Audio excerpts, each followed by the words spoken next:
ரிஸ்வானந்த் ஆடினார் பாருங்க.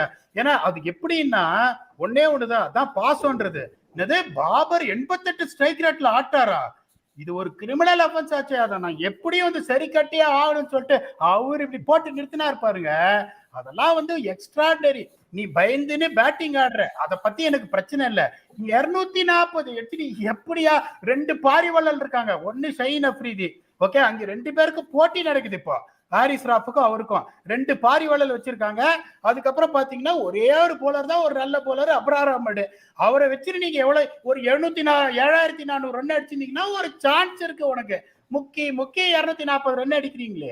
இல்ல இவங்க நீங்க போட்டதை பார்த்தா மைக்கேல் மதனா காமராஜர் ரோல்ல அப்ரார் அஹ்மத் 4 கமல்ஹாசன் வேஷன் போட்டு வந்து 4 ஓவர் 40 ஓவர் போட்டாதான் ஒரே சான்ஸ். பாவம் அவன் பாரியா 3 சீமர், இந்த சீமர் எல்லாம் பிடிச்சி விரட்டி அடிச்சிருக்கான் விராட் கோலி. சொன்னா இல்லையா கேம் சேஞ்சர் விராட் கோலின்னு? வருவாரா தெரியாது அப்படின்னு பாத்தியா? வந்தான் பாத்தியா? தலைவன் கவர் டிரைவ் ரைட்டுக்கு லெஃப்ட்டுக்கு கீச்சு கொடுத்தான் பாத்தியா? ரோஹித் சர்மா அவுட் ஆப்பாருன்னு சொன்னேனே தெரியாது. நீ அதுக்கு 2 பக்கமும் அணை கட்டினடா.